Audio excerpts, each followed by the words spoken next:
Bonjour à tous, j'espère que vous allez bien. On se retrouve pour la suite de Kill the Dragon. Avant de commencer, n'oubliez pas de liker et de vous abonner à la chaîne. Après avoir volé la nourriture, le groupe commence à se la partager, mais ils ne sont pas seuls. En effet, il y a Charles, le leader du groupe. Celui-ci est mécontent car ces hommes étaient censés ratisser un maximum de gens avant la tombée de la nuit. En effet, il ne les a pas réunis pour se partager les denrées. S'ils se regroupent, c'est pour être inarrêtables et personne pourra les affronter. Du moins, c'est ce qu'ils croient. En effet, il se croit assez fort pour affronter Dimitri, Lee ou encore Simon. Soudain, ils entendent une personne crier à l'aide. Charles est interpellé, il localise la provenance des cris. Il prévient ensuite son groupe car ils viennent de trouver leur nouvelle proie. Plus loin sur la plage, un élève arrive enfin sur l'île. Il s'agit de Lee qui a pris plus de temps car il est tombé dans l'eau. Il est trop voyant là où il est, donc il doit trouver une planque pour se mettre à l'abri. Il commence donc à rentrer dans la forêt pour chercher le meilleur endroit où mettre sa planque.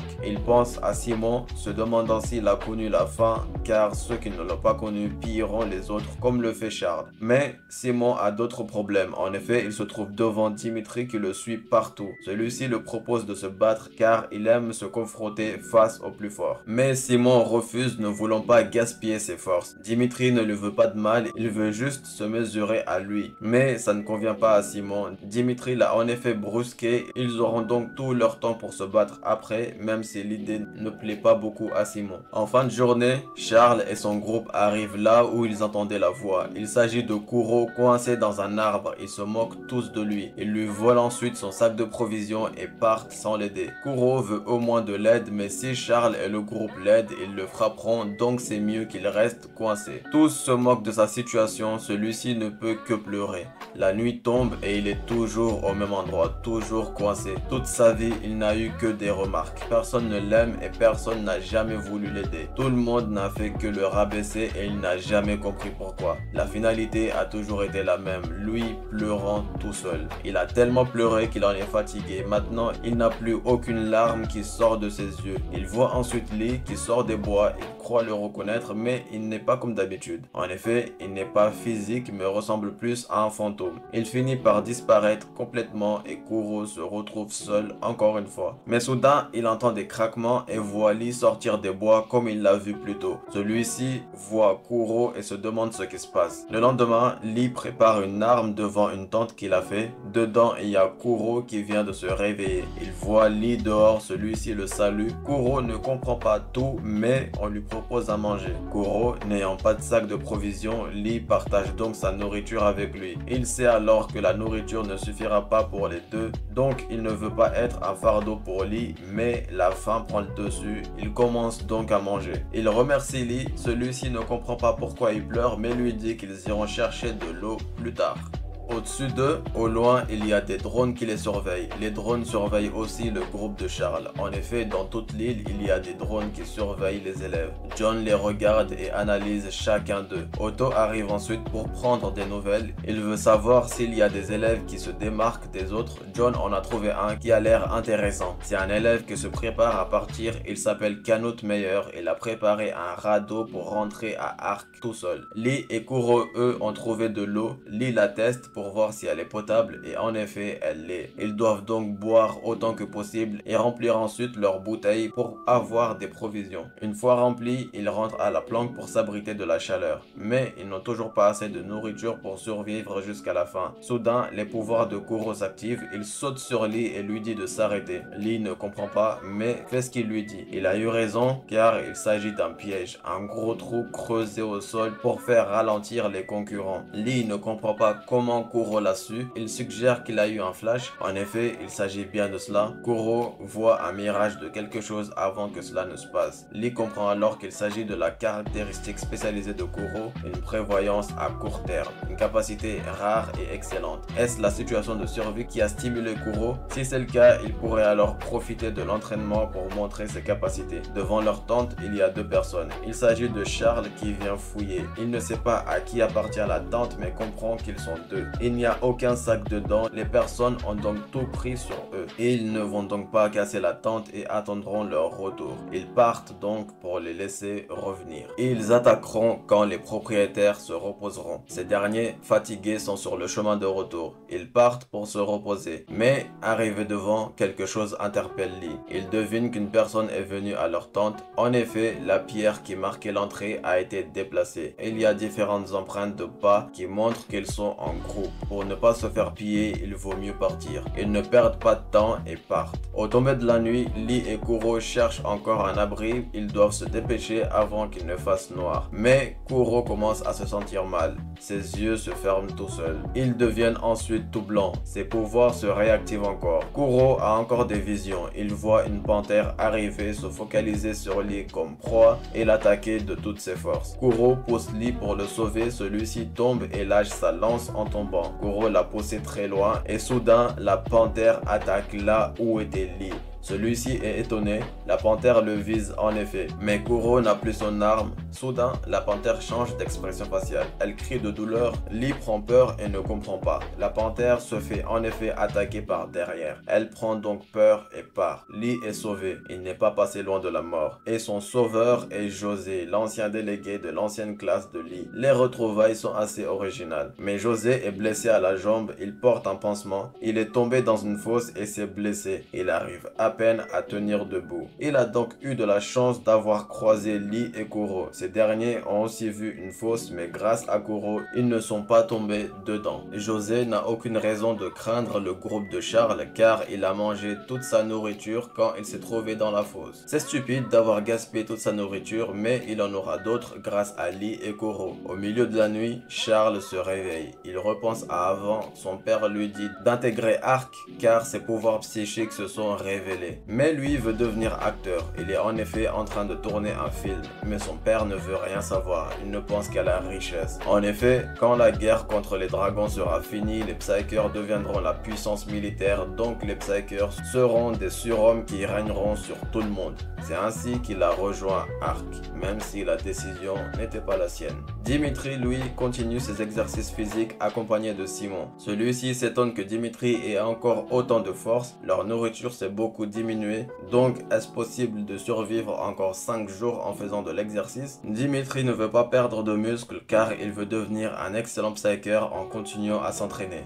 Mais il a oublié que les Psykers se battent avec leur force psychique, donc avoir du muscle n'est pas le plus important. Dimitri essaye ensuite de provoquer Simon parlant de Lee comme seul adversaire. Et ça marche. Simon veut être au-dessus de Lee, donc il veut se battre avec ceux qui se sont battus contre lui. Grâce à Lee, Dimitri peut donc avoir le combat qu'il voulait. Au loin, dans une nouvelle planque, Lee se trouve avec Kuro et José et vont continuer la survie ensemble. Ils vont procéder en équipe. Kuro et Lee iront chercher de la nourriture et José gardera la planque. Celui-ci s'en veut de ne pas pouvoir faire plus, mais celui-ci les aide à être dans des meilleures conditions grâce à ses pouvoirs. En effet, avec son feu, ils peuvent cuire du poisson. Kuro et Lee partent donc pêcher. Kuro demande à Lee s'il sait pêcher, celui-ci le remercie. En effet, Kuro l'a sauvé 2 fois et a trouvé la grotte dans laquelle ils sont. Avant, Lee pensait qu'aider Kuro était la meilleure chose à faire, mais grâce à Dimitri, il sait qu'il ne peut pas continuer à l'aider car Kuro sera trop faible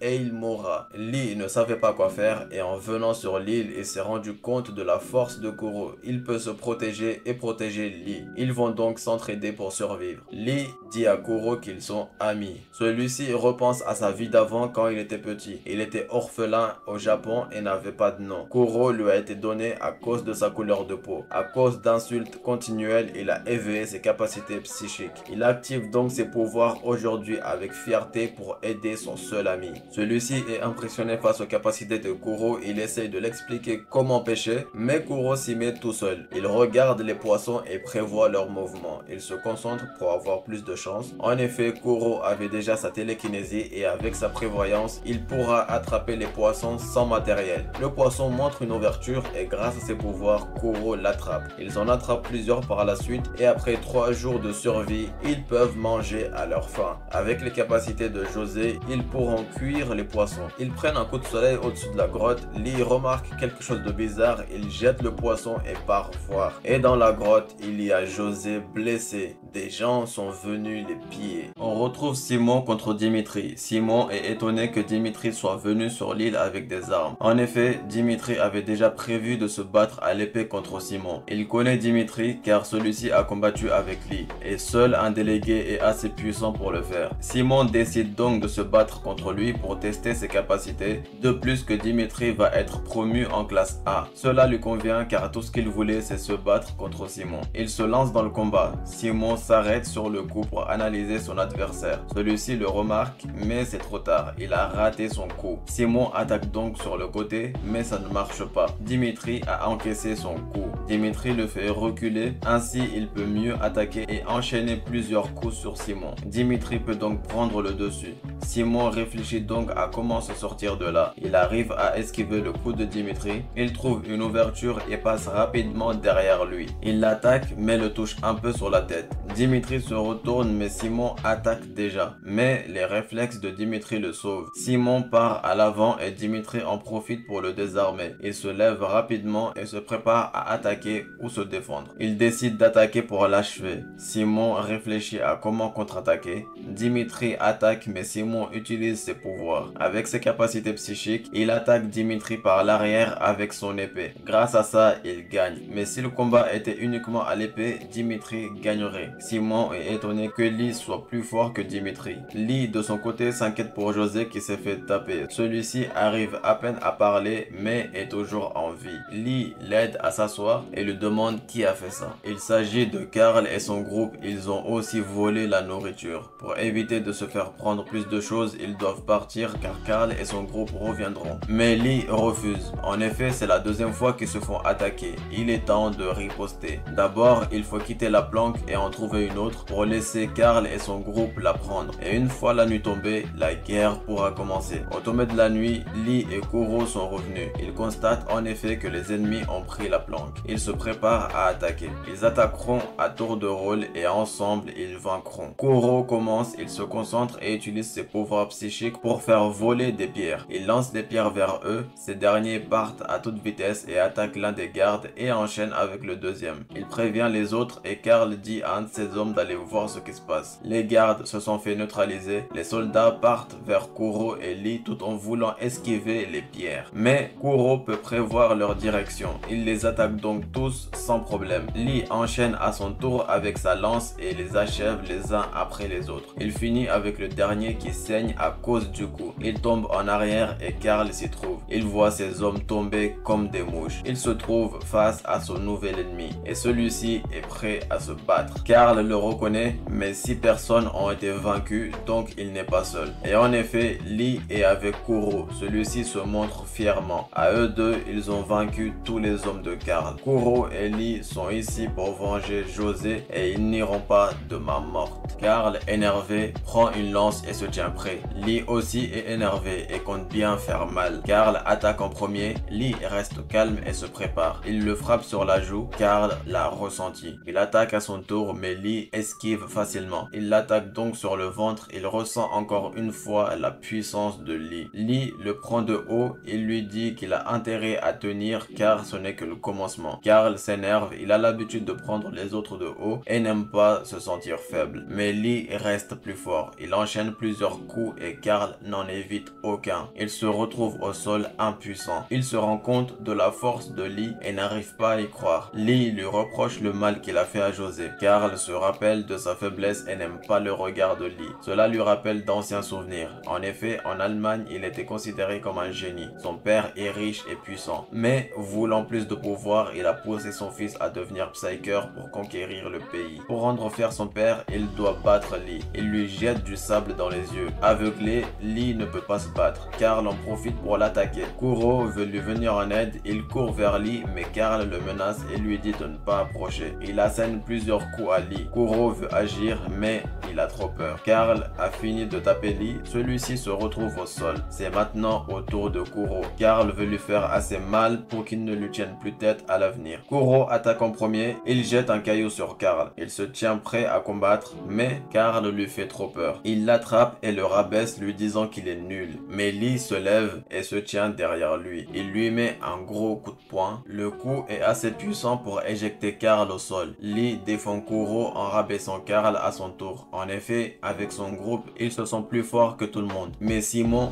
Dimitri, José et Kuro sont plus forts que lui. Karl retrouve sa place initiale. Lee lui rappelle la supériorité de son père. Lee le traite comme il traite les autres. C'est à son tour de se sentir mal. Lee l'attaque pour lui mettre le dernier coup, mais l'épargne au dernier moment. Après lui avoir fait une leçon, il le laisse et part. Karl se sent soulagé. Il se rappelle qu'à la base, il ne voulait pas devenir Psyker. Il décide donc de prendre la décision qui lui convient et quitte Ark le jour d'après. Kuro, Lee et José reviennent à leur planque. Grâce au pouvoir de Kuro, ils se nourrissent avec du poisson. Ils ont donc continué ainsi pour les 3 derniers jours. Après ça, les hélicoptères viennent les chercher. Les élèves sont soulagés. Tous les autres élèves les remercient d'avoir partagé leur nourriture avec eux. En effet, Kuro a attrapé les poissons et José les a cuits. Mais José leur dit de remercier aussi Lee. Ils reçoivent ensuite un message comme quoi l'entraînement est fini. Simon et Dimitri reçoivent aussi le message. Les élèves sont conviés à rentrer dans les hélicos dans l'ordre où ils sont appelés. Les hélicoptères partent ensuite. Dans l'un des hélicos, il y a John. Il est avec Simon, Dimitri, Kuro et Lee. Ils ont été conviés car en effet l'entraînement qu'ils ont fait était pour déterminer les prochains gardiens de l'humanité. Kuro, Simon, Dimitri et Lee vont donc être évalués pour passer en 2e année. On retourne à Ark en début de journée. José retrouve Lee et lui propose de jouer au foot.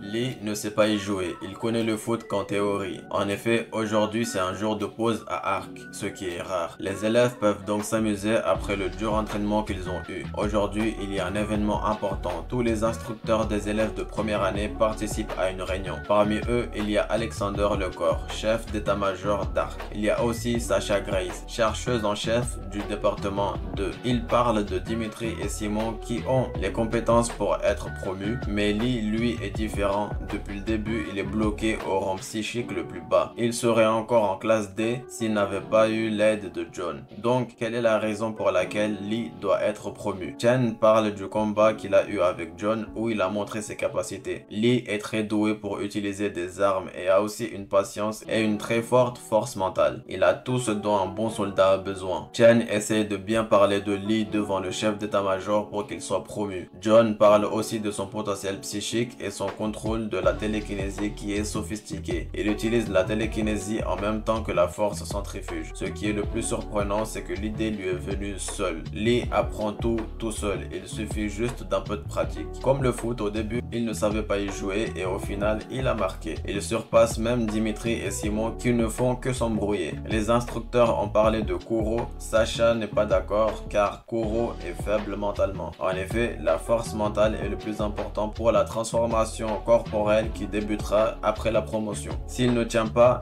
il peut en mourir. Mais Kuro a un fort taux de croissance psychique. Il a même surpassé ce qu'on appelle génie. Et en plus, sa caractéristique qui est la voyance à court terme, Kuro est indispensable. Mais sa faiblesse psychologique reste un problème. C'est pour ça qu'il faut le promouvoir avec Lee. Car comme un grand frère, Lee aide Kuro à être fort mentalement. Le chef d'état-major comprend l'influence de Lee et voit qu'il est aimé car les instructeurs font tout pour le promouvoir. En effet, John et Chen l'aiment beaucoup et sont prêts à tout pour l'aider. Celui-ci continue de jouer et il est plus fort que les autres. Avec José qui est lui aussi fort, ils battent facilement les autres élèves. Même le gardien n'est pas serein face à eux. Mais Simon et Dimitri représentent un obstacle pour José. Il passe donc le ballon à Lee et celui-ci marque facilement. Dimitri et Simon n'ont rien vu venir. Ils s'en veulent tous deux d'être nuls. Lee et José sont imbattables. Ils se font interrompre en plein milieu. Il s'agit de John qui vient leur donner des nouvelles de la réunion. Une annonce sera faite mais il vient prévenir Lee et les autres. En effet, ils sont tous promus pour la 2e année.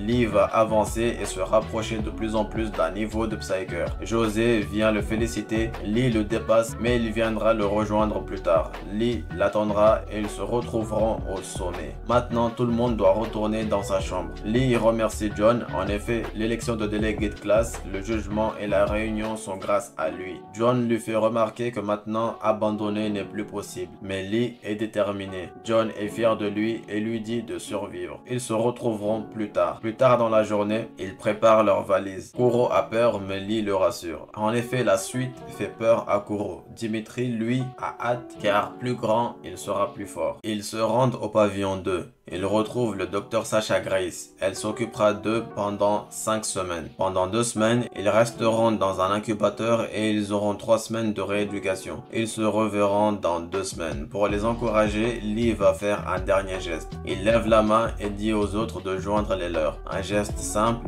mais qui a une bonne signification. Le docteur voit l'influence de Lee et comprend pourquoi John et Chen l'aiment autant. En effet, Lee rassemble différentes personnes de toutes les origines. Une semaine est passée. L'opération commence. Simon et Kuro sont dans la cuve et un liquide vert y est introduit. Dimitri, lui, est déjà recouvert par le liquide et commence à se sentir bizarre. Lee, lui, étouffe dans sa cuve. Il s'agit de la claustrophobie. Tous les enfants passent par cet état, mais ils vont bientôt s'endormir. Une fois les enfants endormis, les infirmières introduiront une seringue pour le produit. Une semaine est passée, tout s'est passé comme prévu. Mais la partie décisive arrive. Le docteur est fatigué, une des infirmières lui dit d'aller se reposer. Elle sort donc de la salle pour aller dans la salle de repos. Dans celle-ci se trouve une personne qui vient très souvent au pavillon 2, même si elle dit ne pas aimer les enfants. Il s'agit du sergent John Red. Il vient pour s'assurer que tout se passe bien pour les enfants. Le docteur lui affirme que tout se passe bien, ils sont en train de rentrer dans la phase la plus importante. Ils sont en train d'introduire le milieu de culture secondaire. Il s'agit d'un liquide dilué à haute tension qui se trouve dans le noyau psychique du cœur du dragon. En effet, s'il les force à entrer en résonance avec le noyau du dragon, ils pourront utiliser l'énergie psychique plus facilement. Mais soudain, le docteur reçoit une alerte. Elle court voir ce qui se passe. Suivie du sergent Red, elle rentre dans la pièce et le problème est avec Lee. Il commence à s'agiter. Il est en fait à nouveau conscient et ressent une douleur atroce. Ayant peur pour sa vie, le docteur veut tout arrêter. Mais elle se fait arrêter avant de tout annuler. En effet, le sergent Red est contre sa décision. Il veut que Lee réussisse car il doit à tout prix passer en 2e année. Le docteur s'inquiète car à ce rythme, Lee risque de mourir. Il faut donc stopper l'incubateur. Mais Lee est arrivé jusqu'ici grâce à ses capacités psychiques. Donc John veut qu'ils ignorent le processus d'induction des capacités psychiques. Il croit en Lee. Après ça, le docteur parle avec une personne dans son bureau. Elle prend des nouvelles de la personne. Il s'agit en effet de Lee après l'opération. Il est adulte maintenant. Son cas est unique. En effet, c'est la première fois qu'on voit un psyker rejeter l'énergie psychique. Il sera donc enregistré comme cas particulier avec une amélioration psychique. Lee se porte très bien et il est débarrassé d'un problème, donc il ne sera plus expulsé à cause de ce notes. Le docteur est impressionné de la force mentale de Lee. Il est en effet le guerrier à l'esprit de fer que John cherche. Ce qui étonne le docteur, c'est le fait que la capacité psychique de Lee soit si faible alors qu'elle est liée à la force mentale. Donc Lee devrait être fort en capacité psychique. Celui-ci remarque quelque chose qui l'interpelle. Il s'agit de Dimitri qui le salue. À partir de maintenant, ils sont en 2e année. Simon est là aussi. Lee est content de les revoir. Ils ont tous changé, mais il y en a un qui est méconnaissable. En effet, il s'agit de Kuro. Ses locks ont poussé et sont devenus blancs. Ils sont maintenant tous réunis, même si certains n'ont pas changé de caractère depuis. Mais bon, changement physique ne veut pas dire changement de mentalité. La 2e année n'a pas de grande différence avec la première, mais les entraînements sont par équipe. Une équipe est composée de 4 à 10 personnes. Actuellement, il y a 12 équipes. Lee et Kuro sont dans l'équipe 7. Ils rencontrent Kato Suki, chef de l'équipe 7. Il leur explique qu'il y a plusieurs types d'entraînement, mais 3 principales. L'entraînement au tir, le combat aérien et la simulation de guerre. Ils ont besoin d'un entraînement au tir car les armes modernes sont efficaces contre les sbires. Les sbires connus sont les ogres, les grunts et les loups-garous, dont l'intelligence est faible. Ceux dotés d'intelligence sont les élus. Ils sont donc commandants. Ils peuvent même utiliser des capacités psychiques. Grâce à ça, les élus peuvent se défendre face aux balles. Mais leur énergie n'est pas limitée. Une fois l'énergie épuisée, ils ne peuvent plus rien faire face aux attaques. Kato explique que l'entraînement au tir est important, mais le combat aérien et la simulation de guerre sont essentiels. Ils se déroulent sous forme de compétition entre équipes. La simulation simulation de guerre prend place dans une forêt artificielle dans Ark.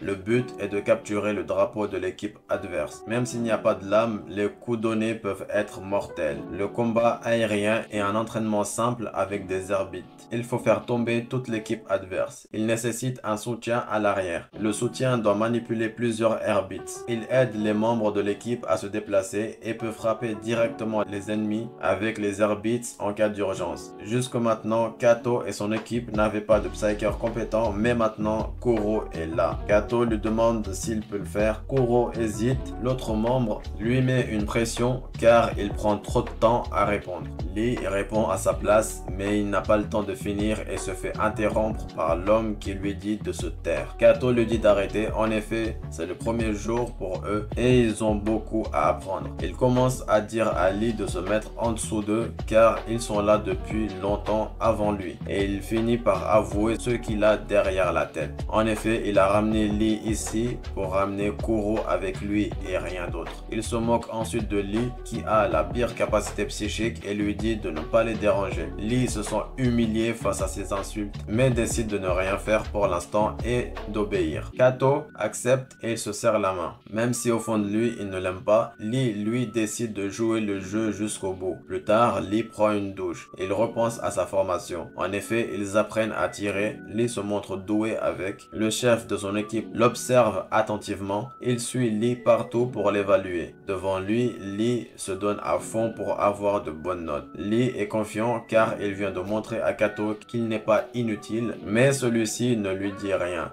Il préfère ignorer Lee et se focaliser sur Kuro car si Kuro est bon, il pourra renvoyer Lee. Mais Kuro est perdu. Il ne sait même pas utiliser une arme. Cela énerve Kato car il est encore obligé de garder Lee. Celui-ci ne comprend pas car il a beau faire tout ce dont il est capable, on ne reconnaît jamais son talent. En effet, Kato le met dans l'équipe de réserve malgré ses compétences. En effet, il prend comme excuse le fait que Lee soit fort en combat rapproché comme nombreux d'entre eux. Il met donc Lee avec les plus faibles pour les entraînements en équipe. Lee aurait du mal à tenir s'il n'avait pas régulièrement un rappel de son but. Plus tard, les élèves assistent à un match de capture de drapeau entre les équipes 3 et 9. Kato dit à son équipe de bien regarder le match car dans l'équipe 3, il y a un nouveau qui est puissant. Le nouveau, Lee le connaît très bien. Il l'a déjà combattu avant. En effet, il s'agit de Simon qui a de fortes capacités psychiques. Sa réputation de génie le précède. Tous les autres élèves ont peur juste en le voyant. Même l'équipe 9 qui est contre eux. Ils perdent confiance en eux. L'équipe 3, elle, est confiante et ils n'ont rien à faire. En effet, grâce à Simon, ils n'auront qu'à récupérer le drapeau adverse. L'équipe 9 décide quand même de se battre et de tenter leur chance. Mais soudain, leurs armes disparaissent. Simon les attire avec ses capacités psychiques. Il les retourne vers eux. L'équipe 9 voit alors leurs propres armes les pointer. Simon les attaque pour tous les vaincre en même temps. L'équipe 9 ne peut rien faire. Ils se font blesser par leurs armes. Le reste de l'équipe de Simon passe en action. Après que Simon ait affaibli l'ennemi, il court vers eux. Ils commencent à les taper avec leurs épées en acier. L'équipe 3 gagne donc grâce à Simon qui a fait la moitié du travail. De son côté, Kato veut faire la même chose avec Kuro. Il sait qu'une réputation effrayante est importante, mais celui-ci n'a pas encore confiance en lui. Lee intervient car il a une autre idée. Il a aussi regardé le match et a remarqué que l'équipe de Simon n'utilise aucune tactique et ne compte que sur la force individuelle. Il s'arrête au milieu de son explication car il remarque quelque chose. En effet, Kato n'est pas ravi que Lee contredise son idée de base. Il a peur que Lee veuille prendre sa place. Maintenant, Lee sait pourquoi Kato ne l'aime pas. En effet, il a les capacités pour diriger une équipe et cela ne plaît pas à Kato. Quelqu'un l'appelle. Il s'agit du second qui veut lui parler en privé. Ils quittent le groupe ensemble. Il dit à Lee qu'il le trouve compétent. Kato aussi le reconnaît, mais toute l'équipe pense que Lee n'est pas en adéquation avec l'équipe. Lee ne comprend pas car il ne sait pas ce qu'il a fait de mal. Le problème est que Lee n'a pas peur d'imposer ses idées face à Kato même s'il le contredit. Ainsi, si les membres de l'équipe commencent à être d'accord avec Lee, l'équipe se divisera. C'est pour cela qu'il faut un seul chef. Tant que Kato sera le chef, Lee ne pourra pas évoluer. Le second lui propose donc de faire faire un transfert d'équipe. Lee comprend la situation, il doit prendre une décision. En effet, le chef doit avoir la confiance des membres. Lee menace cette position absolue. Pour pouvoir évoluer, Lee décide de faire un transfert d'équipe. Une fois rentré à la base, il part voir Chen pour faire sa demande de transfert. Chen n'arrive pas à y croire, mais Lee est sûr de lui et il a pris sa décision. Chen accepte, mais la décision définitive doit être prise par tous les instructeurs de deuxième année. Cela prendra donc du temps. Il rentre ensuite dans sa chambre. Maintenant, il peut se concentrer sur la formation individuelle et il va analyser toutes les compétitions pour réfléchir à sa propre stratégie. Kuro rentre dans sa chambre en même temps. Il veut savoir de quoi Lee a parlé avec le sous-chef, mais celui-ci lui demande plutôt comment se passe la préparation pour le match de demain. Kuro dit qu'il peut contrôler jusqu'à 4 airbeats en même temps. Lee pense que c'est 100 personnes dessus, mais Kuro précise bien que c'est avec des gens dessus. Lee est impressionné et fier de lui. Il lui demande s'il est le meilleur de la deuxième année. Il continue en l'encourageant pour continuer comme ça. Kuro est content car ils se sont soutenus. Il compte donc continuer à progresser. Le jour du match arrive. Les gens se demandent s'il y a une personne puissante dans l'équipe 7. En effet, ils croient tous en Kuro et ont hâte de le voir jouer. Lee aussi est impatient. Il va assister au match à travers l'écran où il voit Kuro. L'équipe adverse arrive. De son côté, Kato met la pression à Kuro car il veut qu'il fasse comme Simon. Kuro se tient prêt à faire de son mieux. Le combat va commencer. Il s'agit d'un combat aérien avec des airbeats qui met l'équipe 7 contre l'équipe 1. Le combat avec des airbeats est important car il s'agit d'un combat aérien. Ça aidera les Psykers à s'habituer au combat dans les airs. Dans cette compétition, chacun manipule 2 airbeats. Il les utilise comme support pour se déplacer ou attaquer. Le plus important est le supporter. En effet, il peut minimiser le gaspillage de l'énergie psychique de l'équipe en les utilisant à leur place. Cette position est parfaite pour Kuro qui peut utiliser jusqu'à 4 airbeats. Kato lance son équipe car ils ont une stratégie. Il lance donc l'avant-garde en premier. L'équipe 1 charge aussi en réponse. Le second est rassuré car comme Kato l'avait prévu, l'équipe 1 avance petit à petit. Les membres de l'équipe 1 sont confiants car ils pensent pouvoir gagner avec leur stratégie. Ils se divisent donc et partent vers des côtés différents. Mais une surprise les attend. L'équipe 7 a anticipé leurs actions. Le premier se fait donc neutraliser, le deuxième aussi se fait neutraliser par Kato. Ils tombent sans comprendre pourquoi ils perdent. Kato est content car leur stratégie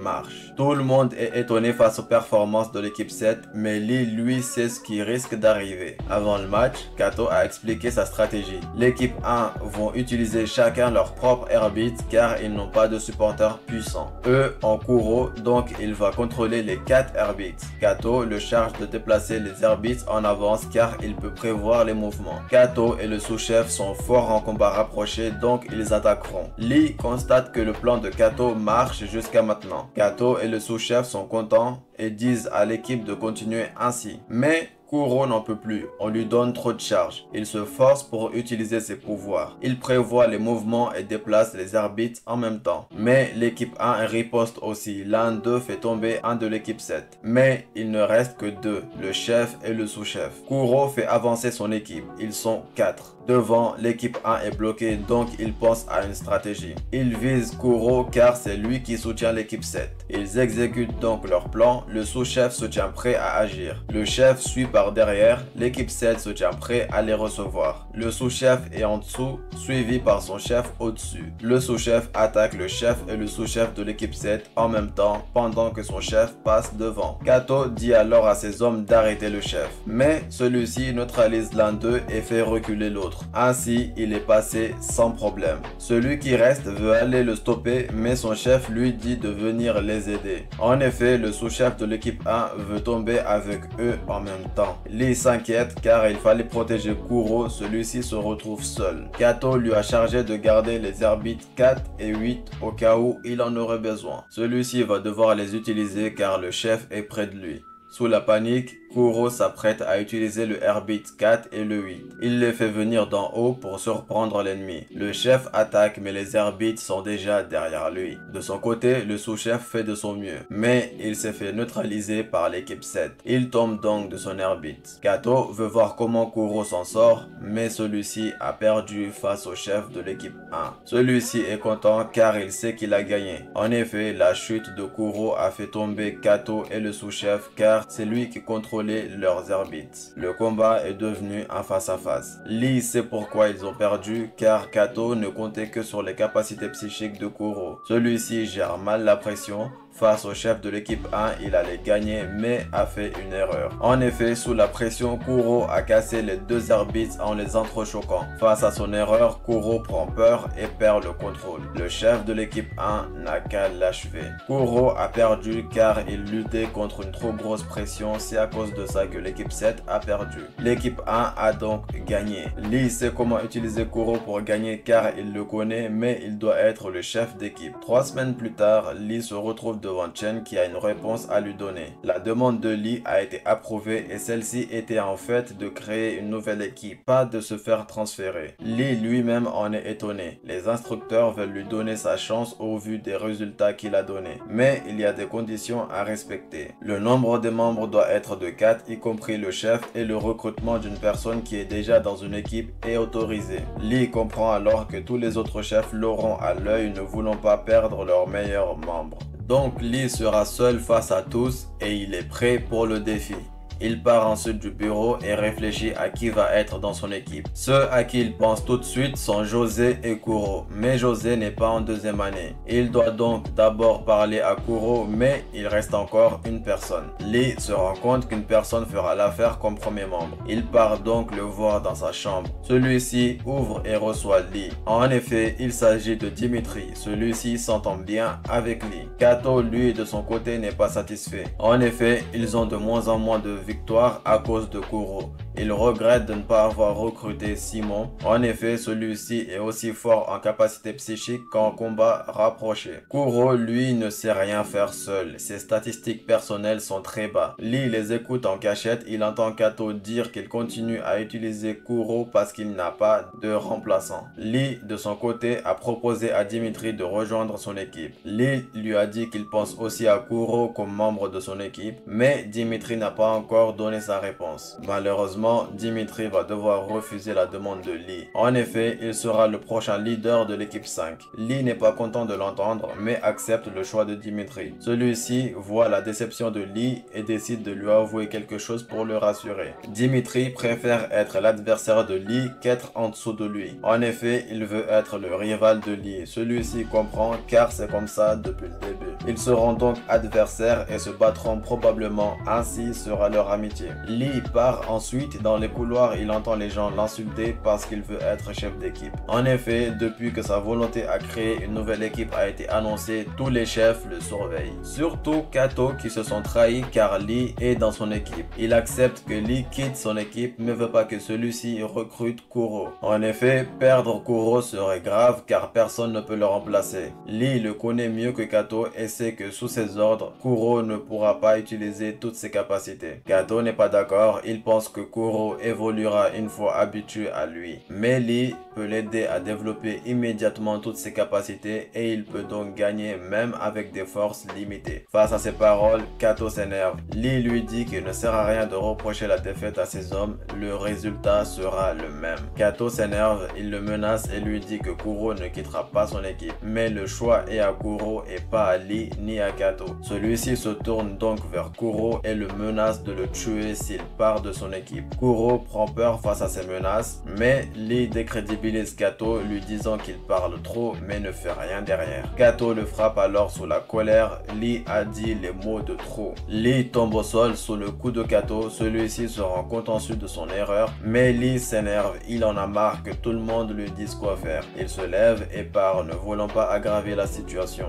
En partant, il dit à Kuro qu'il l'attend. Les autres élèves le critiquent, disant que personne ne quitterait son équipe pour rejoindre rejoindre une personne qui n'a rien prouvé. Kuro ne sait pas quoi faire, rejoindre son ami, mais Kato le tient sous des menaces. Lee a demandé à toutes les personnes auxquelles il pensait, mais pour l'instant, personne ne l'a rejoint. Soudain, il se cogne contre une personne qui est habillée bizarrement. Lee s'en étonne, la personne ne dit rien. Normalement, il y a une tenue exigée à Arc. Mais celui-ci est différent. Soudain, la montre de Lee sonne. Il reçoit une convocation devant le pavillon 2. En effet, tous les chefs d'équipe y sont conviés. Il y a différents élèves qui n'ont pas encore rejoint une équipe. Les nouveaux chefs vont donc recruter en premier. Ainsi, Lee sera le premier chef à essayer de convaincre une personne de le rejoindre. Lee se présente et précise qu'il n'y a personne dans son équipe, donc tout le monde est le bienvenu. Kato se moque de lui, suivi par les autres chefs. Mais une personne est convaincue et décide de rejoindre Lee. Celui-ci est content car non seulement il a un premier membre, mais en plus il le connaît. En effet, il s'agit de José qui le connaît bien aussi.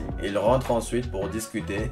Les deux sont les seuls dans l'équipe car elle est récente. Lee remercie José car il voulait depuis le début qu'il rejoigne son équipe. José connaît les capacités de Lee, c'est pour cela qu'il l'a rejoint. Si les autres savaient, tout le monde rejoindrait l'équipe de Lee. Cela dit, José doit retourner dans sa chambre. Une personne toque au même moment. Il s'agit de Kuro qui vient voir Lee. Celui-ci a le visage cabossé mais ne semble pas triste car Kuro a quitté l'équipe de Kato. En effet, il s'est affirmé devant lui et s'est fait frapper. Lee est fier de lui. Maintenant que Kuro les a rejoints, l'équipe de l'île déserte est reformée. Une autre personne arrive et dit vouloir rejoindre l'équipe. Même si Lee est vu comme un traître, il veut les rejoindre car il croit en lui. José demande à Lee s'il connaît cette personne et en effet, il le connaît. Il s'agit de Canute Meyer. Il était parti de l'île déserte en radeau. Maintenant, l'équipe est au complet. Donc, ils doivent montrer aux autres de quoi ils sont capables. Tous sont prêts à suivre Lee. En effet, ils ont tout à prouver puisque c'est une nouvelle équipe. Mais Lee est confiant car il sait qu'ils seront les meilleurs. C'est tout pour cette vidéo. J'espère qu'elle vous a plu. Si c'est le cas, n'hésitez pas à vous abonner et à liker. C'est la première vidéo de 40 minutes. Dites-moi dans les commentaires ce que vous en pensez.